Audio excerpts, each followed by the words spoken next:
Mientras el mundo veía a un adolescente tímido, alto y reservado, en las páginas de sus diarios se gestaba una deidad oscura. Dylan Klebold no escribió un manifiesto político, escribió el testamento de una alineación absoluta. El 20 de abril de 1999, junto a Eric Harris, Klebold ejecutó el ataque en la preparatoria de Columbine, pero antes de las armas estuvieron las palabras. En sus escritos, Dylan se autodenominó un altiano, un ser de un plano superior, un dios atrapado en la ajena de la existencia humana. Lo que analizaremos hoy es la anatomía de esa dualidad, cómo un joven que escribía poemas sobre el amor idealizado y la búsqueda de la pureza terminó abrazando una ideología de aniquilación total. Analizaremos su concepto de Halcyon, su desprecio por los humanos estúpidos y la peligrosa retroalimentación que tuvo con la rabia de Harris. La historia de Dylan Klebold no es una invitación a la comprensión de su dolor, sino un recordatorio de que la oscuridad, cuando se vuelve en palabras bonitas, sigue siendo oscuridad. Entender su mente no es validarla, es aprender a identificar esas señales antes de que el diario se cierre y las armas empiecen a hablar. Este es un análisis estrictamente documental y educativo. No se busca validar su dolor, sino entender cómo la depresión profunda y el delirio de grandeza pueden converger en una tragedia irreversible. El objetivo es identificar las señales que el mundo ignoró. Para la mayoría, Dylan era solo un chico más, pero en su mente él pertenecía a una casta superior. Él no se consideraba humano, se consideraba un altiano.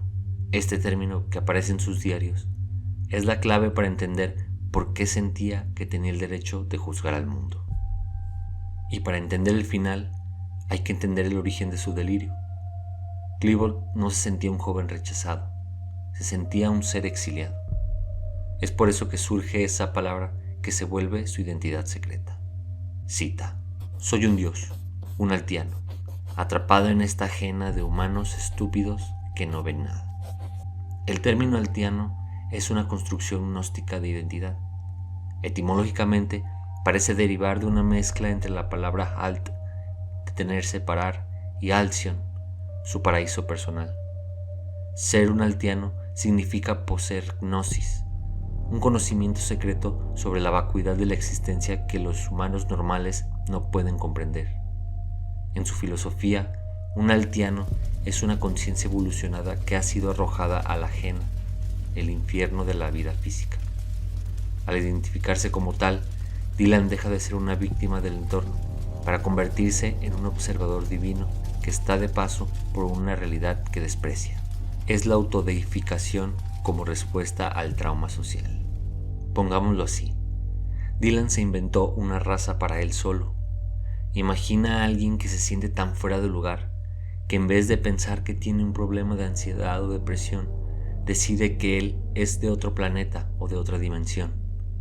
Ser un altiano es su forma de decir: no es que yo no encaje con ustedes, es que ustedes son demasiado básicos para mí. Ese es el nivel máximo de sentirse especial. Se veía como un arquitecto viendo una maqueta llena de hormigas. Al creerse un altiano, se dio a sí mismo un pase libre para no sentir empatía, porque al final del día las reglas de los humanos no aplican para los dioses. Dylan solía escribir que él y Eric eran los únicos dos altianos que entendían. Sin embargo, en sus momentos más depresivos, incluso dudaba de Eric, creyendo que solo él era el verdadero altiano puro. El término es, en esencia, la etiqueta de su soledad. Dylan vivía en una guerra civil interna. En una misma página de su diario podría pasar de la megalomanía más absoluta al autodesprecio más profundo. Sus palabras revelan a alguien que no sabía quién era. Cita: soy un dios, un altiano, pero en este cuerpo soy un campesino. Soy la nada y soy el todo. Aquí vemos una disociación ontológica. Dylan intenta reconciliar su realidad física, un adolescente alto, torpe y rechazado, con su realidad mental, un ser superior. Al llamarse campesino, reconoce su humillación social, pero al llamarse Dios, se otorga una salida de emergencia para su ego. Esta lucha interna es lo que alimenta su rabia. Él se siente que el mundo lo trata como un campesino, cuando según su lógica deberían adorarlo como una deidad. La violencia es la forma en la que el Dios castiga al mundo por haberlo tratado como a un campesino. Básicamente, Dylan tenía una crisis de identidad masiva. Por un lado se sentía lo máximo, el más inteligente, casi un ser de otro planeta, pero por otro lado se miraba al espejo o caminaba por los pasillos de la escuela y se sentía un ser a la izquierda. Ese choque entre lo que él creía ser y lo que la realidad le devolvía lo volvía loco.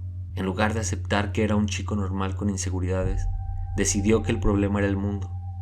Se convenció de que era un dios disfrazado de humano, y esa fue su excusa para odiar a todos los que no veían su grandeza. Dylan vivió obsesionado con un destino que llamó Halcyon. No era un lugar físico, era una promesa de alivio absoluto. Cita: solo quiero irme a mi Halcyon, donde no haya dolor, donde finalmente sea libre de esta existencia.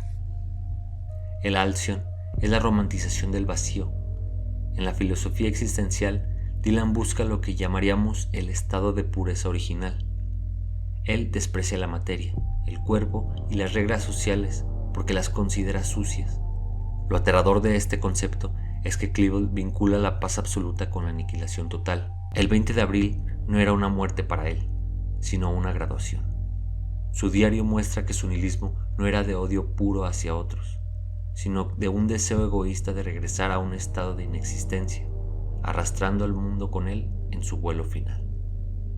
Podríamos decir que ese era el lugar feliz de Dylan, pero un lugar feliz que solo se alcanzaba apretando un gatillo. Estaba tan desesperado por dejar de sufrir que convirtió el suicidio y el asesinato en una especie de cuento de hadas oscuro. Él se veía a sí mismo como el héroe de una tragedia poética que iba a cruzar al otro lado para estar con su alma gemela imaginaria. Esa es la trampa de la depresión sin tratar, que el final de la vida se empieza a ver como una puerta brillante y pacífica, ocultando el horror y el dolor real que dejas atrás. Para el mundo, Dylan estaba planeando una guerra, pero en el secreto de su habitación estaba escribiendo cartas de amor a un fantasma.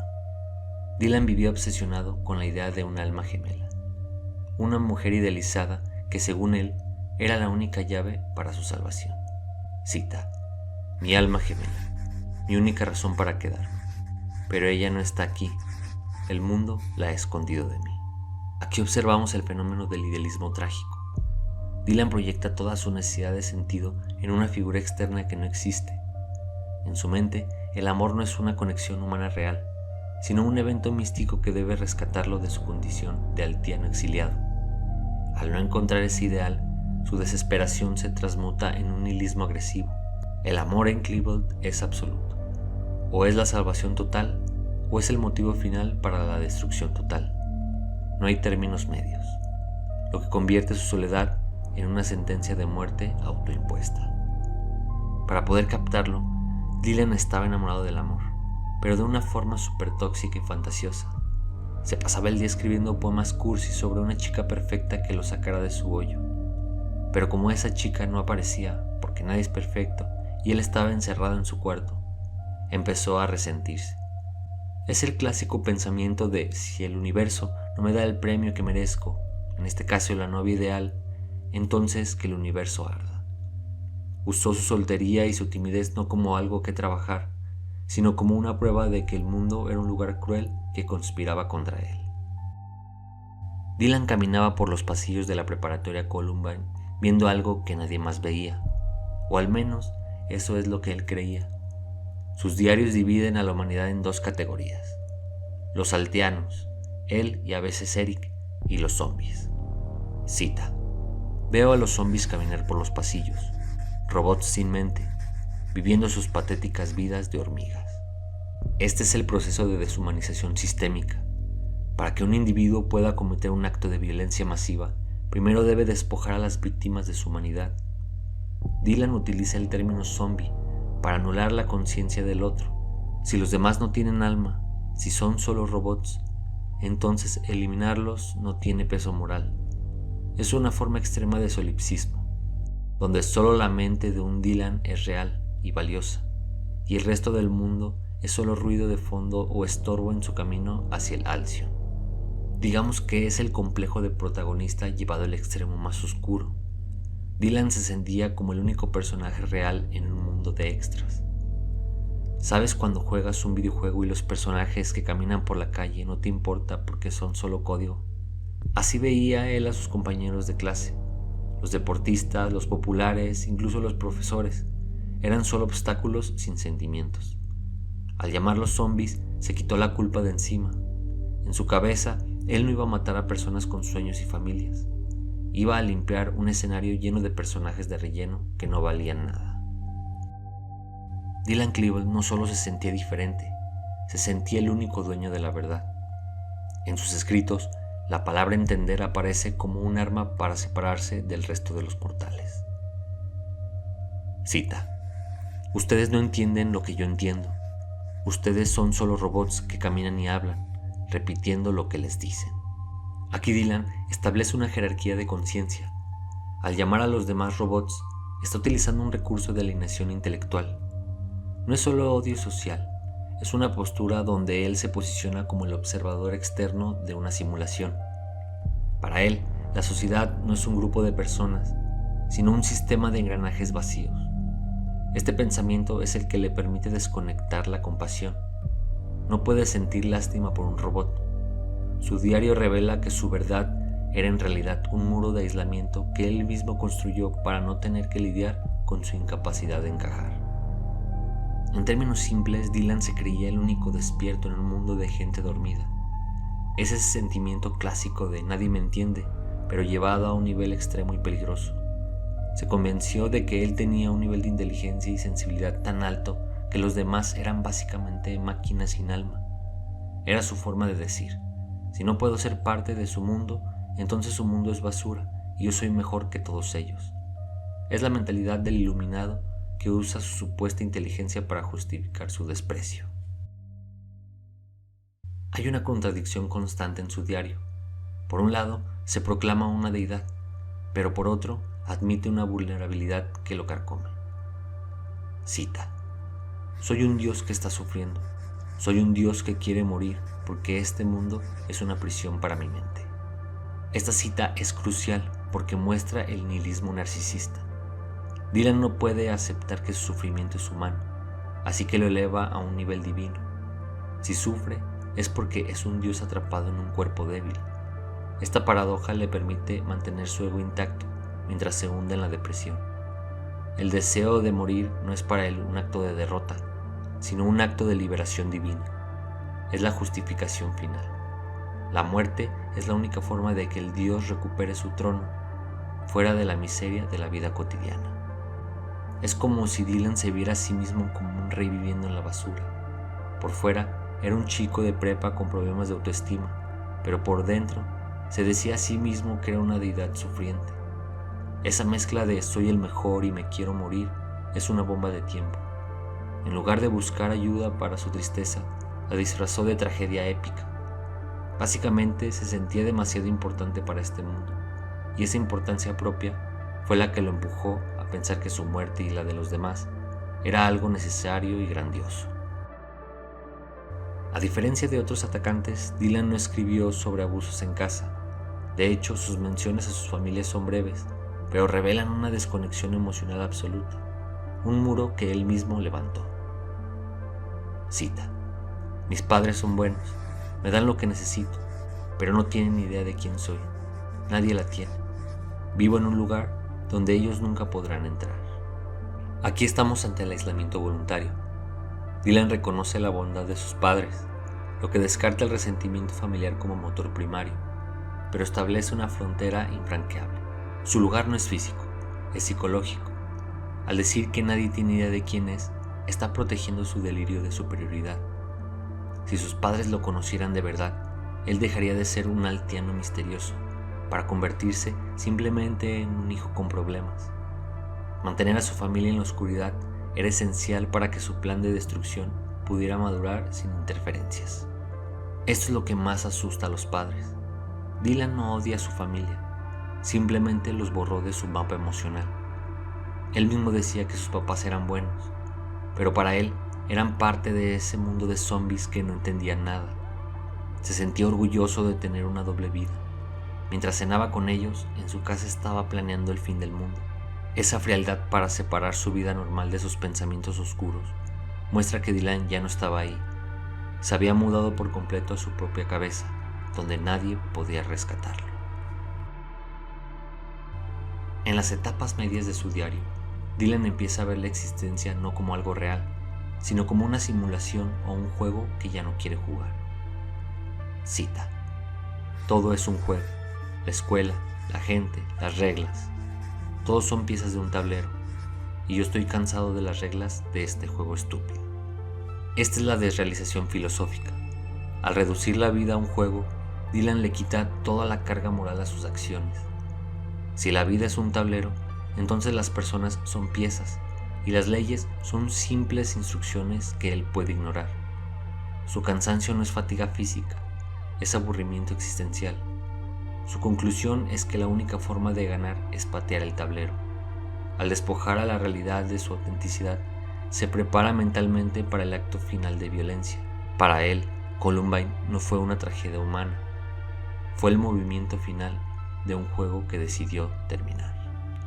Digamos que para Dylan la vida era como un juego que le parecía aburrido y difícil de jugar. Empezó a ver a sus maestros, a sus amigos y a la sociedad como si fueran reglas tontas de un juego que él no pidió. ¿Sabes cuando te aburres de jugar algo y simplemente quieres apagar la consola? Bueno, eso fue lo que él hizo, pero en la vida real. Decidió que como el juego no le gustaba, tenía el derecho de romperlo todo. Es la excusa perfecta para un cínico. Nada de esto es real, así que nada de lo que haga importa. Aunque Dylan tenía sus propios demonios, sus escritos cambiaban cuando mencionaba a su compañero de armas, a quien suele referirse con códigos. Es aquí donde el pensamiento se convierte en pensamiento homicida. Cita: Eric y yo estamos en el mismo camino. Él me entiende. Juntos haremos lo que sea necesario para dejar nuestra marca. Aquí se manifiesta la validación cruzada. Hasta este punto, los diarios de Dylan eran internos y pasivos. La entrada de Eric Harris, V o Rep, actúa como el catalizador que convierte la filosofía en logística. Dylan encuentra en Eric el espejo que confirma sus delirios. Si él es un dios y Eric también lo cree, entonces sus pensamientos ya no son locuras, son una misión. La marca que quieren dejar es la prueba de su existencia en un mundo que según ellos los ignoraba. Es la transición definitiva del nihilismo solitario al nihilismo compartido. Y aquí es donde la cosa se pone color hormiga. Dylan estaba solo en su oscuridad hasta que encontró a Eric. Cuando dice que él lo entiende, se refiere a que por fin encontró a alguien que validaba su odio. Fue como si dos personas que quieren prender un fuego se encontraran. Uno tiene el encendedor y el otro tiene la gasolina. Dylan dejó de escribir sobre lo triste que estaba y empezó a escribir sobre lo que ellos iban a hacer. Eric le dio el empujón que le faltaba para pasar de los pensamientos a las balas. Dylan no solo odiaba su entorno, odiaba el hecho de ser un organismo biológico. En sus escritos describe el cuerpo humano no como un templo, sino como una máquina defectuosa y sucia. Cita: odio este cuerpo. Odio tener que comer, dormir y respirar. Odio ser un esclavo de la química y la biología humana. Esta es una manifestación de dualismo radical. Klebold separa su yo, la mente, el espíritu altiano, de su cuerpo físico. Considera que las necesidades humanas básicas son humillaciones que le impiden ser puro. Al despreciar la biología, desprecia la vida misma en su forma más fundamental. Este rechazo a lo orgánico es lo que facilita su transición hacia la violencia. Si el cuerpo es solo una cáscara molesta y química, destruirlo, tanto el suyo como el de los demás, es simplemente apagar una máquina que nunca pidió estar encendida. Para Dylan, tener hambre, sueño o simplemente sentir hormonas era un fastidio total. Se sentía como un ser de luz atrapado en un traje de carne que huele mal y se cansa. ¿Viste cuando te molesta que tu teléfono se quede sin batería o se trabe? Así veía él su propio cuerpo. Ese asco por lo humano fue lo que le permitió desconectarse de la realidad. Si para él un cuerpo era solo un montón de químicos y carne, entonces disparar a alguien era como romper un objeto. No había nada sagrado en estar vivo. En sus últimas etapas, Dylan deja de hablar del futuro en la Tierra. Su mente se traslada a un estado que él llama The Everlasting, lo eterno. Cita: "Pronto entraré en la existencia eterna, donde no hay leyes de la física, no hay tiempo, solo el pensamiento puro". Aquí Dylan abraza un idealismo metafísico extremo. Cree que la muerte es una expansión de la conciencia, no su fin. En su escrito, el Everlasting es un lugar donde él finalmente recuperará el control total. Su obsesión con la falta de leyes de la física sugiere que se siente asfixiado por la realidad material. Para él, la masacre es el precio de la entrada a esta dimensión. Es un pensamiento peligroso porque elimina el miedo a la muerte, convirtiéndola en una recompensa esperada. Dylan estaba convencido de que al morir se iba a convertir en una especie de fantasma superpoderoso que podía flotar por el universo sin reglas.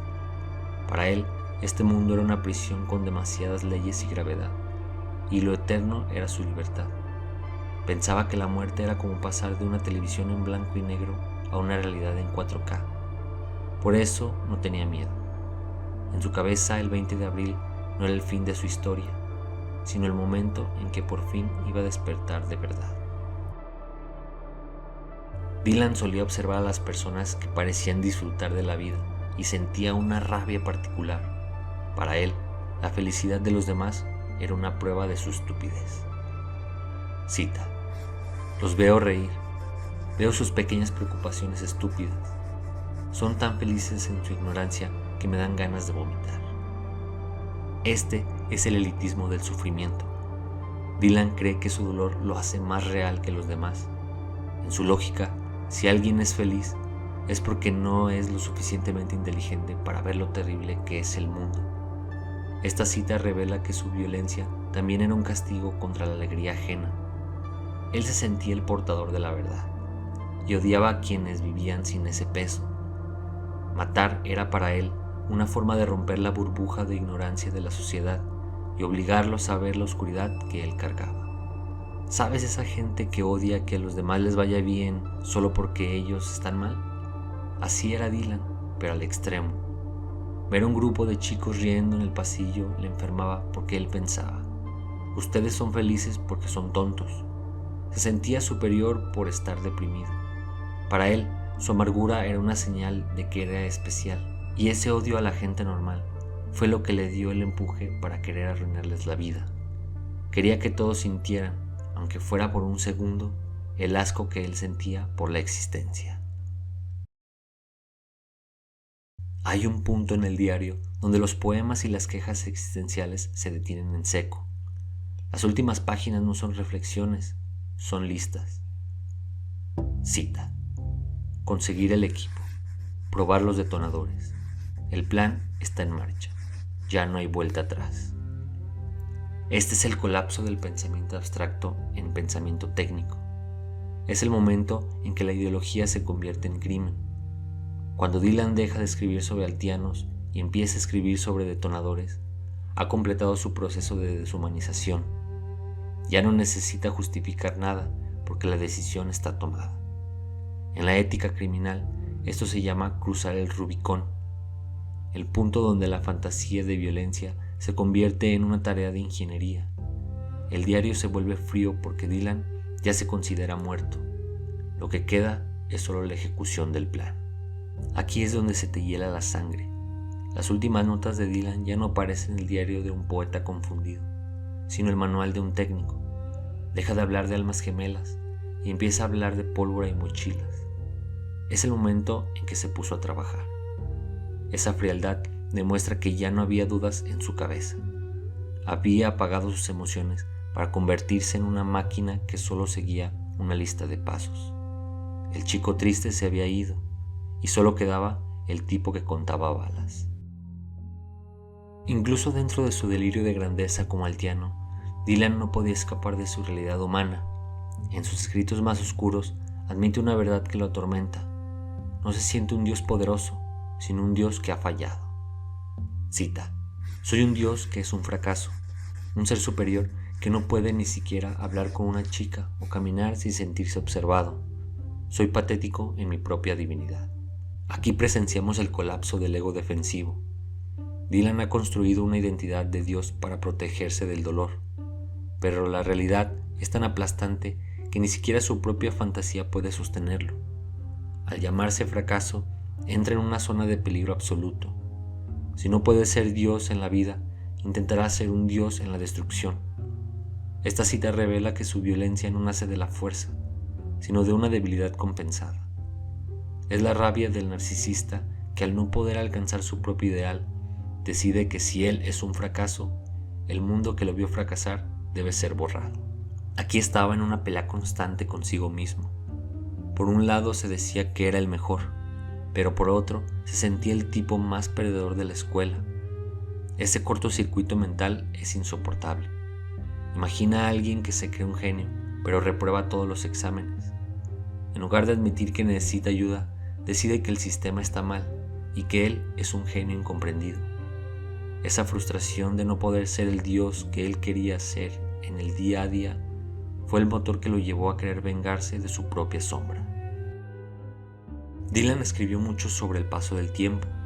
Para él los días no eran oportunidades, sino una carga pesada que lo alejaba de su liberación. Cita: he estado esperando esto por tanto tiempo, años de dolor, años de nada. Cada segundo en este mundo es un segundo que mi alma está encadenada. Estamos ante la angustia cronológica. Dylan percibe el tiempo no como algo lineal o productivo, sino como una condena. En la filosofía existencial, esto se conoce como el tiempo muerto. Él siente que su vida real aún no ha comenzado y que solo comenzará con la destrucción. Al ver el tiempo como una cadena, el acto del 20 de abril se convierte en un acto de detener el reloj. Su impaciencia por la masacre es en realidad una impaciencia por el fin de su propio sufrimiento consciente. Vivir un día más era como estar en una sala de espera infinita sin señal de celular y con un dolor de muelas constante. Estaba harto. Llevaba años rumiando su tristeza y su odio, y sentía que el tiempo se burlaba de él. Por eso, cuando finalmente empezó a planear el ataque con Eric, sintió alivio. Por fin, el tiempo servía para algo. Dejó de ser tiempo perdido para convertirse en una cuenta regresiva. Esa obsesión por terminar con la espera fue lo que hizo que no hubiera vuelta atrás. Dylan guardaba un desprecio especial por quienes intentaban guiarlo o enseñarle. En su diario se burla de la autoridad intelectual de los adultos. Cita: ellos intentan enseñarme, pero ellos son los que no saben nada. Me dan lecciones de vida cuando ni siquiera saben lo que es estar vivo de verdad. Este es el solipsismo intelectual. Dylan rechaza el contrato social de la educación porque considera que cualquier conocimiento que no provenga de su propia iluminación es falso. Al invalidar a los maestros y padres, se asegura de que nadie puede influir en su sistema de creencias. Se encierra en una burbuja donde él es el único juez de la verdad.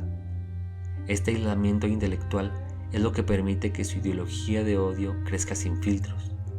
Si nadie sabe más que él, nadie tiene derecho a decirle que lo que planea está mal. Era el típico sabelotodo pero llevado a un nivel siniestro. Dylan miraba a sus profesores o a sus papás y pensaba: ¿tú qué me vas a decir a mí si eres un zombi más? Sentía que tenía una sabiduría secreta que los demás no podían alcanzar. Ese ego lo volvió sordo a cualquier consejo. Para él, las reglas y las enseñanzas de escuela eran juegos de niños comparado con la verdad oscura que él manejaba. Se sentía un gigante intelectual rodeado de hormigas, y eso le daba el permiso mental para ignorar cualquier brújula moral. Llegamos al final de las páginas. Las últimas palabras de Dylan Klebold antes de salir hacia la preparatoria no son de odio hacia los demás, sino de un deseo egoísta de paz. Es el cierre de su testamento escrito. Cita: adiós, me voy a un lugar mejor. No me busquen en este mundo, porque yo nunca estuve aquí de verdad. Esta última frase confirma su alineación final. Dylan se despide negando su propia existencia histórica. Al decir que nunca estuvo aquí de verdad, intenta borrar su responsabilidad sobre la tierra. Es el acto final de su mitología personal. El dios regresa a su plano y deja atrás el desastre en el mundo de los humanos. No hay remordimiento por las vidas que va a quitar, porque en su mente él ya no pertenece a la misma realidad que sus víctimas. Es la desconexión total antes del impacto. Y estas son las palabras de alguien que ya se fue antes de disparar. Dylan se convenció de que su vida en la Tierra fue solo un error o un mal sueño. Al decir que se va a un lugar mejor, se está engañando a sí mismo por última vez, tratando de pintar una masacre y un suicidio como una simple mudanza. Es la prueba de que, al final, Dylan se encerró tanto en su propia cabeza que el mundo real, con su gente y su dolor, ya no significaba absolutamente nada para él. Cerró el cuaderno y se convirtió en el monstruo que sus propios escritos alimentaron por años. A medida que se acerca la fecha del ataque, el lenguaje de Dylan cambia. Ya no habla de tristeza, habla de una misión para él. El día del horror no era un crimen, era su ceremonia de salida. Cita: el 20 es el día de mi graduación, el día en que finalmente seré libre y todos sabrán quién soy. Klebold utiliza aquí un lenguaje de transición. Al llamar al ataque graduación, está redefiniendo el asesinato y el suicidio como un rito de paso. Es el punto donde su filosofía se vuelve acción. Ya no es el altiano que observa, ahora es el altiano que ejecuta el juicio final. Su concepto de libertad es la destrucción total de los vínculos con la realidad. El 20 de abril representa el colapso de su mundo interno sobre el mundo externo. Es el momento en que su delirio de grandeza se encuentra con su deseo de aniquilación. Esto es lo más frío de todo. Dylan no veía el tiroteo como el fin de su vida, sino como su gran final de película. Usar la palabra graduación es escalofriante porque muestra que estaba totalmente desconectado de la realidad. Mientras sus compañeros pensaban en la universidad o en el baile de graduación real, él pensaba en ese día como el momento en que ascendería y se volvería famoso. Dejó de ser un chico con un diario para convertirse en un personaje que él mismo creó, convencido de que apretar el gatillo lo iba a liberar de todo su dolor. Al final de sus escritos, Dylan intenta mostrar una humanidad que ya ha abandonado. Se disculpa, pero su disculpa no tiene destinatarios reales, solo es un eco para su propio ego. Cita: siento mucho lo que voy a hacer, pero es mi destino. Tengo que hacerlo para que mi alma descanse. Estamos ante el fatalismo como excusa. Al decir que es su destino, Dylan se quita la responsabilidad moral. Ya no es una decisión que él toma, sino algo que tiene que suceder. Esta es la etapa final de su desconexión mental, la victimización propia. Él se siente la víctima de una historia que lo obliga a matar. Su alma descansando es el objetivo final del nihilista, el silencio absoluto. Esta frase cierra el círculo de su diario. Empezó buscando amor y terminó buscando el olvido a través de la violencia justificada por el destino. Es la disculpa más falsa de la historia. Dylan dice lo siento, pero inmediatamente después dice pero tengo que hacerlo. Es como si intentara quedar bien con la posteridad mientras planea algo imperdonable. Al decir que es su destino, se lava las manos.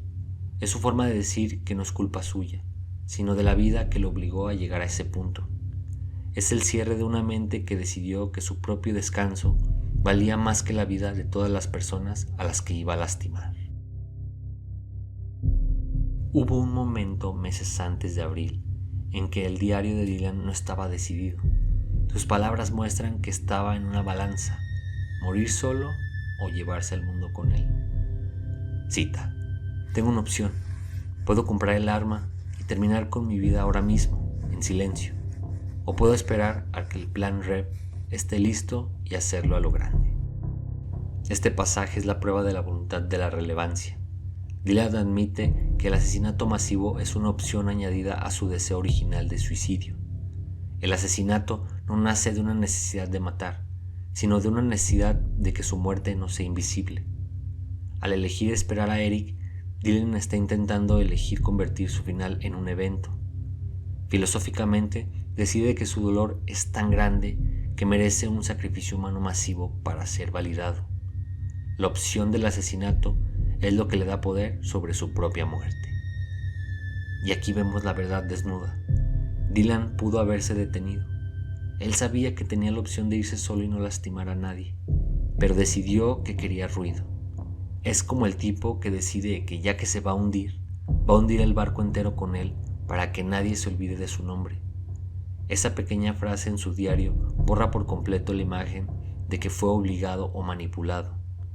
Él eligió conscientemente el camino del horror, porque le pareció más interesante que un final solitario. No todo el odio de Dylan era abstracto. En los márgenes de sus escritos y en comentarios sobre sus anuarios escolares, Dylan señalaba a personas específicas. Sus palabras aquí son cortas, ácidas y definitivas. Cita: muere, tú también muere. Todos ustedes son el cáncer de este lugar y yo soy la cura. Aquí Dylan adopta el rol de justiciero metafísico. Al llamarse a sí mismo la cura, invierte la moralidad. Para él, la sociedad es el organismo enfermo y la violencia es el medicamento. No es un acto de odio irracional, es una limpieza quirúrgica desde su perspectiva. Esta mentalidad es el clavo final en su desconexión mental. Ya no se ve como un agresor, sino como alguien que está haciendo un favor al universo al eliminar lo que él considera basura. Sencillamente Dylan se sentía el juez, el jurado y el verdugo.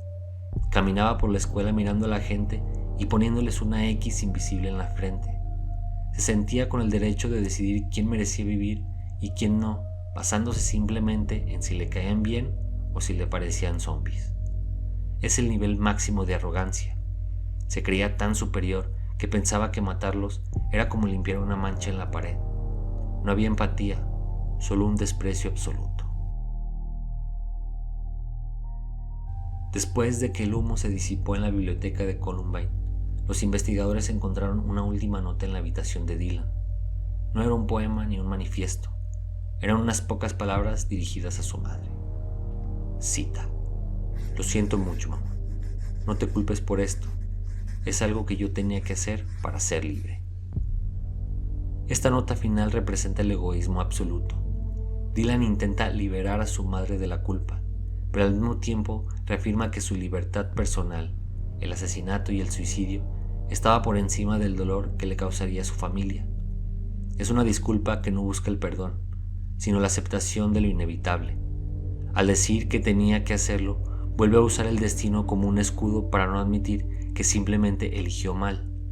Es el adiós de alguien que ya no considera que sus actos tengan consecuencias reales para los vivos. Es una despedida que te deja helado. Dylan sabía perfectamente que iba a destrozar la vida de su madre, pero para él, su viaje a la Alción era más importante. Es la nota de alguien que ya está desconectado de todo vínculo humano. Dice: no te culpes, pero deja atrás de sí un desastre que su familia cargaría por décadas. Es el punto final de sus escritos. Un chico que se creía un dios, despidiéndose como un hijo que, a pesar de todo, sabía que lo que estaba a punto de hacer era imperdonable.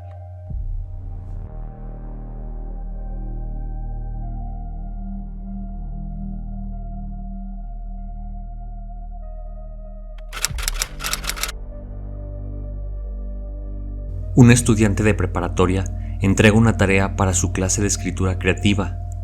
El profesor recibe un relato de ficción, pero lo que tiene entre manos es, en realidad, un mapa mental del abismo. El autor es Dylan Klebold. En ese momento, faltan apenas unas semanas para que el nombre de su escuela, Columbine, se convierta en sinónimo de tragedia mundial. Lo que escribió no fue un ejercicio literario, sino un ensayo de su propia identidad como ejecutor. Es la historia del hombre de negro, contada por quien poco después se encargaría de convertir la tinta en sangre. El texto es una historia corta, narrada desde la perspectiva de un observador que presencia las acciones de un hombre vestido de negro en una ciudad a la 1 de la mañana. La historia comienza con la aparición de un hombre de 1,93 metros, zurdo y envuelto en una gabardina negra. No es una descripción aleatoria, sino un espejo. Klebold se describe a sí mismo cargado de armas, con guantes reforzados y un cuchillo Bowie. caminando con pasos monótonos que ocultan una ira que corta el aire como una navaja. El detalle de las botas recién pulidas sugiere una preparación ritual, una calma antes de la tormenta que resulta estremecedora cuando se sabe lo que ocurrió después. El escenario es el bar de Wuthering Hole, donde el protagonista espera pacientemente a su objetivo, un grupo de preps. En la narrativa de Klebold, el mundo se divide entre los elegidos y los insignificantes. La violencia no es rápida ni accidental, es metódica. El texto detalla cómo los disparos golpean cabezas, cómo la sangre se refleja bajo las luces de la calle y cómo los cuerpos caen con una velocidad notable. No hay rastro de remordimiento en las palabras del autor, solo una observación clínica de la destrucción. Lo más revelador es el uso de la tecnología y la distracción. El protagonista del relato activa explosivos a distancia para desviar a la policía, una táctica que Klebold y Harris intentarían replicar en Columbine con bombas que, afortunadamente, fallaron en su mayoría. Esto demuestra que la masacre no fue un arrebato de ira, sino un proyecto de ingeniería del terror que llevaba meses gestándose en su cabeza. El relato concluye con una nota de arrogancia escalofriante. El narrador, un testigo ficticio, mira al asesino a los ojos y en lugar de horror siente poder, complacencia, cierre y divinidad. Klebold no quería simplemente matar, quería ser recordado como un dios castigador. La sonrisa final del personaje en el papel es el eco de una decisión ya tomada en la vida real. Este escrito fue el último aviso que nadie supo leer a tiempo. No es una historia de ficción, es el manifiesto de una mente que ya se había despedido de la humanidad y solo esperaba el calendario para convertir sus palabras en acción. Al final, el 20 de abril de 1999 no fue una graduación, ni una ascensión a la alción, ni el regreso de un dios a su trono. Fue el asesinato de 13 personas inocentes y el suicidio de un joven que prefirió quemar el mundo antes que admitir que necesitaba ayuda. Dylan Klebold cerró su diario y dejó que sus delirios de grandeza se convirtieran en una masacre. Y vamos a decir las cosas como son, no fue un mártir, ni un filósofo incomprendido, mucho menos un dios atrapado, fue un asesino. Toda esa película de los altianos y el alción fue la excusa que se inventó para no sentirse un perdedor mientras apretaba el gatillo contra chicos que solo querían terminar su jornada escolar. Al final del día, sus zombies tenían nombres, tenían sueños y tenían familias que los amaban. Él fue el único que se convirtió en una máquina sin alma. No hubo paraíso. No hubo una novia ideal esperándolo en el más allá. Lo único que quedó fueron pasillos vacíos, vidas destrozadas y un diario que sirve como una advertencia de lo que sucede cuando el ego y la depresión se juntan para borrar la humanidad del prójimo. Dylan no escapó de nada, simplemente se convirtió en el horror del que decía querer huir. Muchas gracias por llegar hasta aquí. Me ayudarías mucho compartiendo, dando like y suscribiéndote. Si gustas que hable de algún otro caso, déjame en los comentarios. Estaría leyendo. Nos vemos en otro video.